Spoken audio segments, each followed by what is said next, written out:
Greetings. This is Justin Allen, the Elite Nurse Practitioner. Welcome to the Elite Nurse Practitioner Show, podcast dedicated to nurse practitioner entrepreneurism and achieving financial freedom, where I talk directly with nurse practitioners who need help. Listen up, our market is saturated. Jobs can be scarce. We are underpaid. We are undervalued.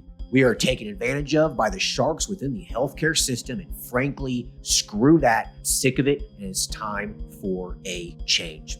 And listen, I'm here to help make that happen. We are powerful. We can forge a path where we are in control of our career and ultimately our financial and personal well-being. You do not need to submit to healthcare administrators and your doctor overlords. You do not have to take a measly salary.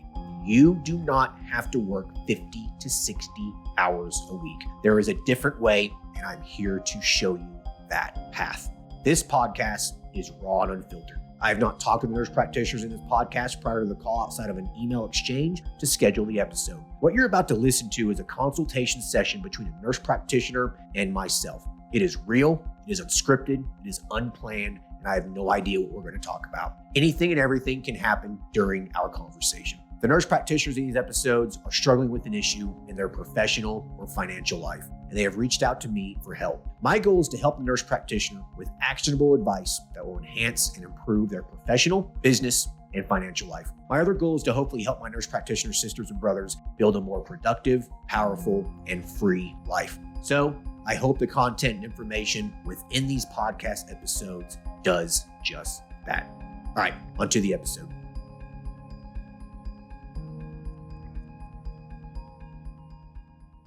Hello, everyone. Today we'll be talking to Lisa, who is a family nurse practitioner. Currently, she's working at a women's health clinic full-time. She is interested in starting her own business, but not sure what direction to go in, as she is interested in a variety of different services. She's needing assistance narrowing down her focus and trying to determine if she needs to go back to school or not. Hey, Lisa, how are you? Good. How are you? I'm good. Thanks for hopping on here. So let's jump into this. So tell us about yourself. How long have you been a family nurse practitioner for, and what you've been doing? So almost 14 years. I've been a family nurse practitioner. I work in a women's health clinic, have worked at the same women's health clinic for almost 14 years. Before that, I was an emergency room nurse. And before that, I worked in low-income housing. So done some different things. Gotcha. Okay. And so how long have you been a nurse practitioner for? For 13 years, almost 14. Okay. Gotcha. And you've done pretty much just women's health exclusively, or anything else? Yes. Mm-hmm. Yeah. Okay. So you're working full time, and I guess you're kind of getting the itch to do something on your own. Yeah, so it kind of started out with looking at something for telehealth. I am going to be 54 years old next month, and I was looking for something that, when I want to semi-retire, that I could do telehealth. And then it kind of blossomed into, I could probably do this full time. I love the people who I work with, but as you say in a lot of your podcasts already, I don't think I get paid what I'm worth. Sure. Yeah, I mean, very few of us are. Yeah. So you've been there 14 years. About how much are you making?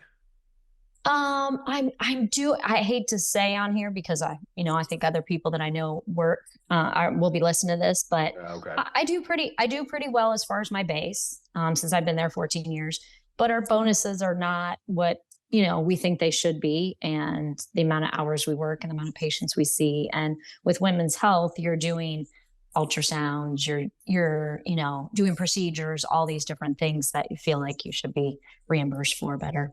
Yeah. Okay. So what are you thinking about doing here? So you still want to maintain your job, I'm assuming, right now? Yes, 100%. I would love to kind of start out a little bit just to get my feet wet, and then eventually hopefully go part-time with them, keep my benefits, my 401k, all of that. And if it blossoms big enough, then eventually leave, right? So it just depends on how well it goes. Yeah. Okay. So what are you interested in doing? Oh, sorry. You did ask me that, huh? Yeah. So I kind of looked at multiple different things like, oh my gosh, you have so many great podcasts. So every time I listen to one, I'm like, oh, I should do that. But my husband is actually a therapist and a counselor, basically. And I had looked into doing just anxiety, depression, and ADHD. We live in Lake Norman area of Huntersville, Charlotte. And there is such a need for patients to get in. Like, I can't refer people out to psychiatrists to get medications filled or get ADHD testing done. So I thought I could just do basic depression, anxiety, ADHD, and started looking into becoming a psych MP, found a program I could get it done in a year. Okay. So you're 54 years old. Do you really want to go back to school? No, I do not. But this is my thing. So I looked into that a little bit further, and I actually talked to the board of nursing about doing anxiety, depression, ADHD. Is there any reason that I could not do that? And she said, as long as you're doing basic depression, anxiety, ADHD, not getting into, schizophrenia, all those different things, she said, but she said, people will report you if that's the only thing you're doing and say, she's not a psych MP. So can she be doing this? She said, even though 100% you can do it.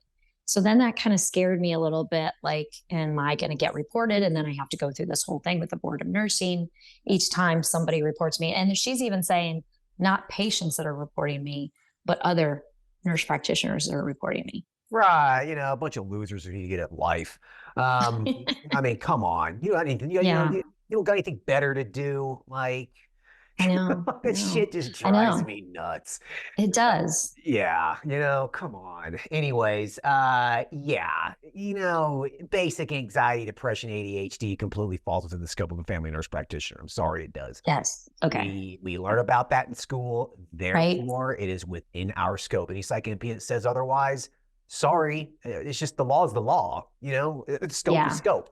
Right. So you can do that. If someone reports you, fine. You'll have to deal with it.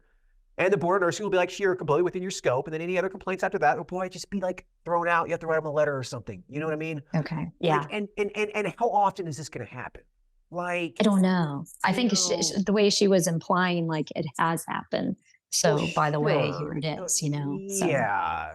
I mean, that has happened. That happens to a lot of nurse practitioners. I mean, I don't know if you've ever gotten a board complaint. I have. Like, it's just part of being a nurse practitioner, like it's going to happen. But like once someone reports you, they get their panties in the water, whatever, and then they want to report you and then nothing happens again, then okay, fine. They wasted their time. Good for you, go get a life. Yeah. Sorry. Yeah. So anyways, I think it'd be such a short-lived thing. I don't think I'd worry about it too much. Okay. And like I said, if it does happen, it's probably going to happen once. And then that's kind of going to be it. I don't think that you having a fear over that is I guess it doesn't justify you spending another year and a half of your life in school and delaying everything again. Well, and my thought is, I've looked into, what the payment is, if you're psych MP, it's, you make a lot more money than just doing, looking at that, I think they do. But I don't know. So that's my other question too, is what can I charge? I'm thinking I'm going to do self-pay. I'm not going to do insurance. I've looked into a couple of different things. There's different things like Headway where they credential you. Right. But you have to be a psych MP to be on theirs, where I would have gotten patients from there, but you have to be that psych certificate I have to have. So I eliminated that. I can go on to Psychology Today and pay $29 a month. And anybody that's looking for, I would be under the psychiatry realm. And so I would get patients and it would say on my description, anxiety, depression, ADHD kind of thing, and get referrals from that. My husband gets many referrals from that for his therapy practice. So it's a good website. But I do know that the psych MPs would be able to make more money than I did too. So not that it's all about money, but it's very helpful. Yeah. Well, yeah. I mean, those codes are going to bill, are going to reimburse a lot higher than just standard E&M codes. Like, so you're a family nurse practitioner, you'd have to bill standard E&M, you're not going to be able to bill all those other things. Right. So yeah, because you're not going to be credentialed as, mental health psych. Right. So if you want to pursue this cash base, then you can pretty much do whatever you want, but at the same time, cash-based mental health tends to be a struggle for most people who attempt it. Okay. yeah, there doesn't seem to be as high of a demand for cash-based mental health because most of these patients are going to have insurance. You know what I mean? Like most of them Yeah. will. And most of them are going to expect to be able to use their insurance, especially mental health patients, psych patients. Of course, there's always going to be a subset of people who want to pay cash. I mean, me personally, Right. I'd rather just pay cash and be done with it and not fool with my insurance. You know what I mean? Right. Mm-hmm. Um, but I have money though. There are people out there that have money as well who would much rather just pay cash and avoid any kind of inconveniences, right? So Right. as long as you can provide a very, very convenient service, and I think this is the key, if you can provide convenience, then there are people out there who are willing to pay you cash to avoid the inconveniences of an insurance-based practice, right? Okay. So that's what you have to really figure out. I think that is really the key to any kind of cash-based practice, any cash-based business in healthcare, is that if you can do something that's convenient for the patient, patients will end up paying a little bit more for that because of that convenience. So Okay.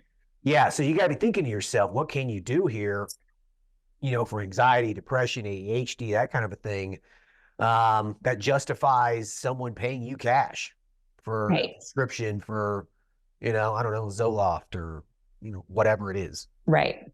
Right. But you I tell me. know I don't know. the ADHD part is they're having a hard time getting into, psychologists, psychiatrists that can actually do the testing. And I can do the testing. I've already found something that a class that I could take for that basically and do the testing. And people are charging anywhere from $600 to $1,000 to do that testing, which I would not. Yeah, that's But ridiculous. yeah. And so I'm thinking if I can do that, but then my husband being a therapist, he knows a lot of therapists. We know a lot of therapists, and they keep saying it's hard for people. Some people just don't even have, family practice docs and they just need to get medications. So I thought there's that niche, but then I also feel like the niche also is that I can't get anybody into a psychiatrist. So in this area, it could take up to 6 months for some of my patients to get in to see somebody. That's where the school thing came back into it because I was like, well, I would be able to do that then. Um, I also kind of had thought about so the person I'm in a state that you have to have a collaborating physician. And the physician I was talking to, she actually has an integrative medicine. She's an OBGYN, but she's integrative medicine. And she's, starting out opening a practice. And we were talking and she's like, we could do this together. And to be an integrative nurse practitioner, I'd have to go to school for 18 months. That's longer than even doing the psych MP. Why? Yeah. Why? Yeah. I don't. Why? And she, Why? yeah, why? I don't know. There's no such thing. Listen, there's no such thing as an integrative medicine or a functional medicine based certificate that is acknowledged by any board of nursing, board of medicine, board of PAs, anything. It's bullshit. You don't need that. Why do you need that? You don't need that. Yeah, it's bullshit. She said something about getting health coaching, and I don't want to do that either. I don't think I looked into all those programs. I don't, I feel like half the stuff they're talking about, I already learned in school. So, yeah, and this is the thing. Like, why pay for something like that? You don't need to. It's not required. Right.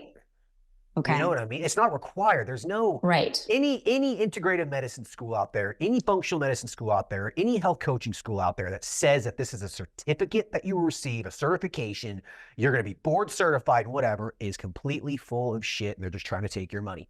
You send that to the board of nursing, they're going to be like, "What the hell is this?" They're not even. Yeah, exactly. You don't need that. Right.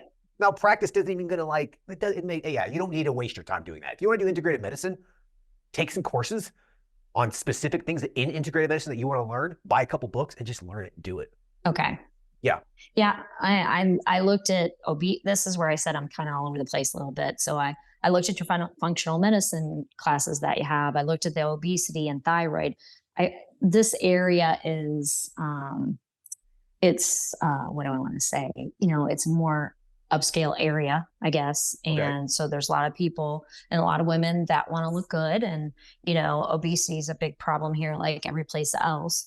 And I thought I could intertwine that with her. And if we did something together, we've already talked about, we would share office space or marketing, but we would have separate. I went to her and said, can we have separate accounts. You see your patients, I see my patients. We just share some of the overhead per se. And she was all about that. And then I said, and then you could be my collaborating physician. Of course, I would reimburse you for that. But yeah. So, okay. So your state requires a collaborator, right? Yes. You have a family nurse practitioner certification license, right? Yes. So you have this collaborator who's willing to partner with you, be your collaborator, and also be your business partner. Okay. Yeah. That could be lucrative, especially in a state that requires collaborators. All right. As long as everything is separate, okay, then I don't see an issue with that. You know, it would be one of those, you would have an LLC, she would have an LLC, then you guys would have like a contract where you share expenses for the practice or whatever. But like her patients are hers, your patients are yours. So therefore, if you ever leave, you can take your patients with you. Right. Right. Yeah. Right. So separate tax returns, separate all that. You guys just split expenses right down the middle. You know what I mean? Right. That's fair. Okay. Yeah. Yeah. So that's what I went to her with, is basically after listening to all your podcasts. Yeah. So I mean, if she's down for that, and you think there's a need for these kind of services in your area, it's not really saturated. You know, there's still opportunity for weight loss. There's opportunity for this integrative medicine stuff. Then I think that you're sitting on probably a pretty good opportunity. And your family nurse practitioner license, listen, use what you got. You know, you going back to school, spending another $20,000 or whatever it is for this psych certification, you know, spending another year and a half of your life in school again. Like, you're 54 years old. Like, hell, I'm 39. There's no way in hell I would go back to school. No way. Okay. Yeah. No way in hell I'm going back to school for anything. DMP, I'm not doing it. I don't care. It's not going to help me. You know what I mean? So, right. Yeah. So, but like, if I was, another 15 years older, there's no way in hell I would. I mean, you're talking, that's another year that you could have spent focused on starting a business using what you got. Yes. That's what I keep struggling with. Yeah. That's going to pay off a lot more than getting a psych certification. Okay. It's going to, because you're going to be able to spend that 1 year focused on the business and doing something that's actionable that you can actually see results from immediately. You know what I mean? Right. And so, if your goal is, 5 years, 10 years or whatever, and build a nice little nest egg or something, then I think that this would be a good option for you, especially right now with the weight loss craze and, a lot of people with money getting a little bit older and willing to spend money on things that make them feel better. So I think that right now is a very, very unique time for the healthcare cash-based entrepreneur, because it's very high demand and people are willing to spend money on it right now. So basically, right now is the time that, and I still think for the foreseeable future, for the next few years, that we are going to be able to make a lot of money. So I think that, I'd say now or never. I'd say just going. Okay. Yeah. Okay.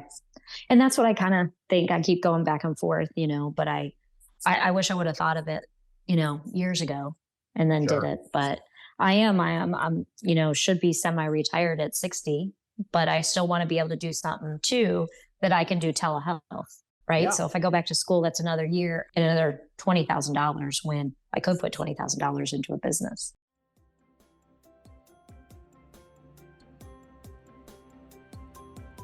All right. I hope everyone's enjoying the episode so far. I just wanted to take a quick break to thank everyone listening and also give a big thank you to all of my social media followers and email subscribers. If you haven't done so yet, please subscribe to our email list at www.elitenp.com and make sure to follow us on Facebook, Instagram, and LinkedIn. Email subscribers will receive updates on new weekly podcast episodes, multiple weekly articles we publish, new courses, and everything else related to helping you succeed. Remember, all elite nurse practitioner courses are designed to help you build a niche practice, increase your financial strength, and to break free from the rat race. If I can break free and the other countless nurse practitioners can break free, then so can you. Additionally, please share this podcast with your other nurse practitioner sisters and brothers out there. The more NPs that venture out on their own, the stronger our profession will become. Now, let's get back to the episode.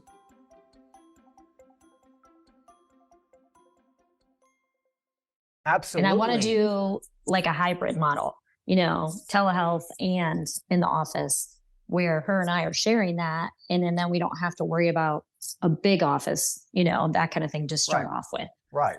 Okay. Then my question is obesity, thyroid. I list all these things where you say, get a niche and do, this one thing, and then you could add things as you go along or whatever. But she's integrative medicine. So yeah, either take some courses on that and kind of do some of that stuff or do the obesity. But I also kind of think like thyroid is so part of that. So many people I think have thyroid issues and they don't even know it, even though we test it. Right. If you want an actual legit weight loss clinic, okay, and not just a GLP-1 pill mill, right? Yeah. You need to understand thyroid and you need to be testing for that stuff for sure. Because why would you give someone semaglutide when they're subclinical hypothyroid? You give them some, levothyroxine or whatever, and they start losing some weight. You just, you treat the underlying problem versus just giving them something that's just gonna make them lose money. You know what I mean? Right. Right. So yeah, so that's just like, that's part of the whole integrative medicine umbrella, right? So integrative medicine is basically you're integrating a variety of maybe alternative medical models, alternative treatment options into more of a standard medical model. That's what integrative medicine is. You're integrating those services into your practice, right? So it's up to you on what you want your integrative practice to be. Do you want to focus more on hormone replacement therapy? And I'm not talking about just sex hormones, testosterone, and estrogen and stuff, but also thyroid, right? Do you want to focus on weight loss treatments using standard medical weight loss treatments like semaglutide, but also integrating an integrative approach into it, hormone replacement therapy or whatever? You know what I mean? So it's up to you on how you want your integrative practice to be. There's no right or wrong answer here. Okay. That's the beautiful thing about integrative medicine. Right. Like I practice integrative medicine. Well, you know what I mean? But I don't really call it that. It's my men's health clinic. Sure, I'll treat your blood pressure. I'll even put you on a statin for your cholesterol. I'll even put you on metformin for your pre-diabetes. But I'm integrating testosterone replacement therapy into it and a variety of peptides and whatnot, right? Okay, right. Yeah. So it's integrative medicine. Yeah, So, if I was just treating your Symbus, if I was just like, okay, you're depressed, here's your antidepressant. When they're in reality, they have low testosterone, right? Right. So I'm integrating testosterone replacement there. I'm treating their underlying cause, which replaces or which improves their depression. In a standard medical model, you just treat their depression. You don't really look for underlying reasons outside of some basic labs, right? So anyways, though, just to get off my soapbox there, you can do whatever you want. And being focused on integrative medicine is a niche in itself, okay? But within that, you can be something a little bit more specialized. You can really focus on the weight loss. You can really focus on hormone replacement therapy, whatever it is that you are interested in and what you want to focus in on. You could also do ADHD within that same umbrella if you wanted to. That's what I kind of thought too. Okay, that's no problem. You could do that. You can have a little, a sub-service for ADHD. Someone calls and asks you treatment. Yes, we actually do. I do a full assessment on you, blah, blah, blah, blah. We do blood work to make sure there's nothing else going on, et cetera, et cetera, et cetera. And I'll treat you if, we can't really find an underlying cause, right? That's integrated medicine. Okay. Yeah. So my other question is, so I also have a non-compete, and my non-compete is 15 miles for a year, right? But I'm women's health. So I feel like obesity and thyroid, I'm not specializing in those things with my women's health practice, right? You address, some of those things, but you send them out for those kind of things. So I feel like I shouldn't have to worry about that non-compete if I'm in that same area. Anything you send out is not competition. Okay. Anything you send out. You send out anxiety, you send out depression, you send out hyperthyroidism, you send out obesity, whatever. You send it out. It is not, there's no competition. Okay. Well, I can't do probably hormone replacement therapy then because I don't send that out. That you probably couldn't, right? Right. You could for men. That's not. Oh, that's true. Yeah. Right. You could for men. But do you guys do bioidentical hormone replacement therapy? We do not, but you figure we give you a patch, which is bioidentical. So yeah, we kind of do because we don't do pellets or anything like that. No, but for women, I do some testosterone, in my practice. But, Sure. Once again, you said if I do men, then it doesn't apply. Right. But yeah, but as an integrated practice, you really want to be able to have the ability to do both, right? right. So, I mean,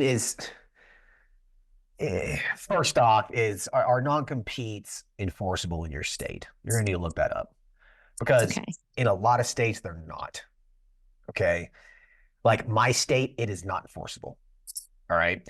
And so when I opened up my men's health clinic, I didn't even tell the health system I was working for that I did it because who cares? You can't enforce that non-compete that I signed. You can't, and they know it. So they didn't say anything. Because they know it's just a scare tactic there to keep you in line, basically, right? To hopefully prevent you from doing it. But in reality, they can't do a damn thing about it, and they knew it. They never said a damn thing to me about it, right? Okay. So you need to first see if it's enforceable in your state. Because like I said, a lot of states, it is not enforceable. If it is not enforceable, you can do whatever the hell you want. Okay. Now, you also got to be thinking to yourself too, are you stepping on toes? And will they just fire you? Will they just let you go? Like, I mean, they could just let you go if they wanted to. You know what I mean? Well, and the doc that I'm working with also is one of my docs with that is going to be my supervising physician is also one of the docs in the practice. So, does she not have an non-compete? Well, she even said, I think I do, but I'm not doing women's health. I'm doing, I'm doing integrative medicine. So, well, she's not worried about it. I don't think I'd be worried about it either. Well, she's a little bigger than I am. I mean, she's a doctor and I am not in the practice, and they own the practice. So that's the thing. Our group has, we used to work for a big system, then we went private practice, but I am still employed by one of the bigger systems. They loaned me to them I'm employed by them basically, but we're not there yet. Eventually we will work for them, the private practice. But, so I think she's got a little more say because she owns the practice with them. It might not be something to worry about, but you have a couple options here, right? So I guess worst case scenario here, obviously if the non-compete's enforceable in your state, it's never worth a lawsuit, okay? Getting sued over something stupid like this is never worth it, all right? It's a headache. Right, so right. If it's not enforceable in your state, then worst case is they fire you, right? Okay. So then you have to deal with that, right? Like, so right. Financially, are you stable enough? Can you find another job? Is the practice making money at this point, et cetera, et cetera, et cetera, right? There's a lot of things to jump through there. Or you could just tell them, listen, this is what I want to do. And I just want to make sure that this is not competition.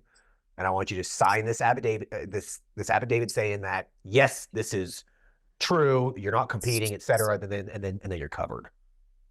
Okay. So you can just approach them, or don't worry about it and just go 15 miles outside the radius. I mean, how far is 15 miles? Like, is it still, like, are you still in a decent area 15 miles away? I mean, it kind of puts me a little bit out of that area that I would think that we needed to be in, kind of thing. So, it's kind of not where we want to be for that. So, and I do plan on actually talking to them because it also says in my contract that I have to notify them if I'm doing something else. So I plan on going to talk to them before I make any decisions 100%. Like going to them and saying, this is what I'm going to do. And to see if they're like, okay, kind of thing. So.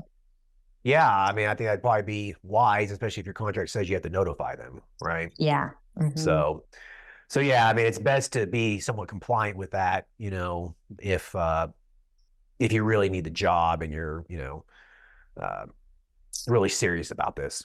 So, I mean, everybody needs a job, but sure. Well, I'm talking about that job specifically. Yeah. You know what I mean? But if you're not providing women's health services, pap smears, blah, blah, blah, blah, blah, right.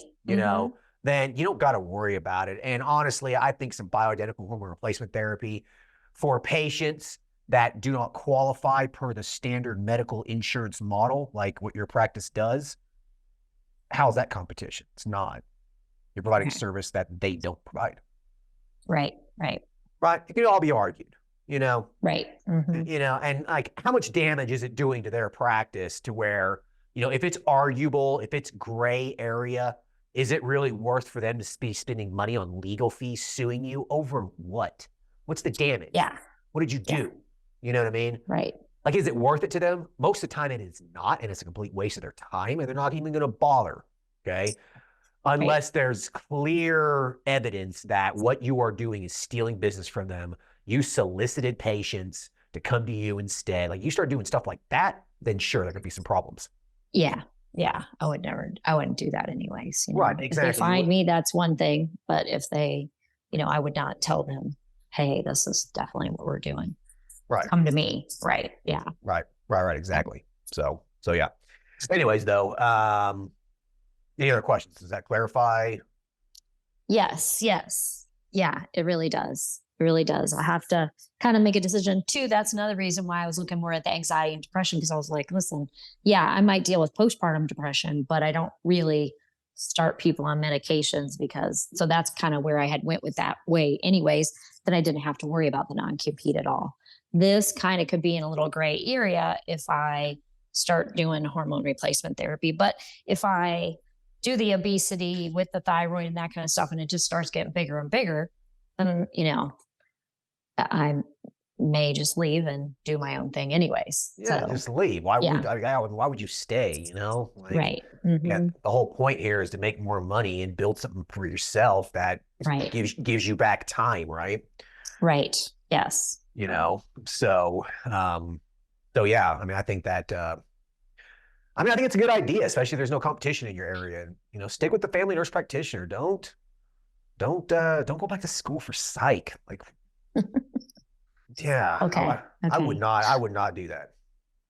I definitely, when you say no competition, I think there's competition in the area, but I also don't believe that there's a ton of competition at what the level, she's a doctor, I'm a nurse practitioner, that we're offering. There's a lot of people opening up weight loss clinics that are RNs, or, you know what I mean? So I feel like we bring that to the table too. We just don't just give you a couple of things. We could do a lot of things for that. So that's what we keep looking at. Yeah. If you charge reasonable rates, all right, and a patient comes into your office, and sure, you're treating them for their weight loss, but you also do a thorough examination, labs, history, you start addressing other health issues and stuff. Basically, the more value that you can provide that patient, the less you have to worry about competition. Yeah. You know what I mean? Like, yes. You guys, a robust integrated practice like this, yeah, I don't think you have to worry about these pill mills, these weight loss clinics that are springing up. I don't think you have to worry about it. Okay. Yeah. So one more question on that. So do you think, I like the functional medicine stuff, but I'm very much someone with the science, I believe in a lot of the functional medicine stuff. There's some stuff that I'm like, do you think that class would probably help me with integrative? Because I feel like they're kind of very much the same. 100%. Yeah. Okay. Like, if you took our functional medicine courses, it should really give you a good solid foundation, but you're going to need to, maybe do a hormone course or a weight loss course or whatever to really start bridging all the information together. But that foundational functional medicine course will help you, it'll help rewire your brain, I suppose, to that model. Okay. Yeah. That's what I kind of thought. Yeah. I mean, have you took any of our courses yet? No, because I've been so on the fence. I'm like, I hate to buy that one, and then I'm not even going to do that. So, yeah. Yeah. Well, I mean, in terms of courses go, I'd probably say the functional medicine course would be a good start. Probably the hormone replacement therapy courses if you need something like that. But I mean, it sounds like you probably have some experience with it. Yeah. Yeah. I do. Yeah. The weight loss course probably would be a good one. So the thyroid course would be another good one. Okay. Yeah. And then if you want to expand on your knowledge of more of the functional medicine based principles, then you just start taking some of those other advanced functional medicine courses that we have on a specific topic. Okay. Right. I saw those too. But for right now, though, I think weight loss, functional medicine, and probably the thyroid course is what's going to be the most beneficial to you right now. Anything else I think is going to be accessory, not really necessary unless you just want to expand your knowledge, sort of a thing. But those courses are going to give you the foundation for what you need to get started from the business standpoint as well. Okay. In the hormone replacement one, is that only for women or is that men in that one too?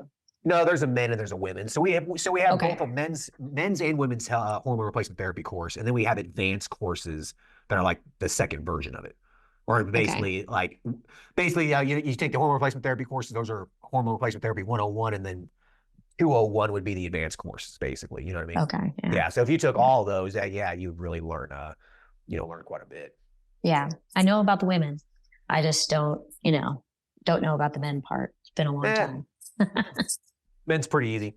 I mean, Yeah. testosterone replacement therapy in men it's pretty easy. I don't care what people say. It's not complicated. It's not like, You're right. yeah, yeah, Okay. yeah. Okay. Awesome. Yeah. So, any other questions? No, I think that's it. I think you helped me a lot go through trying to figure out what to do here and what angle I need to go at. And I just need to do it at this point. Yeah, you just need to do it. Yeah, I mean, we narrowed it Yeah. down. Like you have a focus now. So it's just getting started. It's just getting going. Yeah. You could get this up and running in 2 months if you wanted to. It doesn't. It's not that hard. Right. Yeah. Yeah. I'm ready to go. I've been looking at this for a while, so I'm definitely ready to go. And I wanted to thank you too. I think you're doing a great thing for nurse practitioners, and I know you started all this for yourself at first, but you've really branched out, and I think you've helped a lot of people. And I like your statement that you always say about pass this on to everybody else, because the more of us that do it, the stronger we are. 100%. I think that's yeah.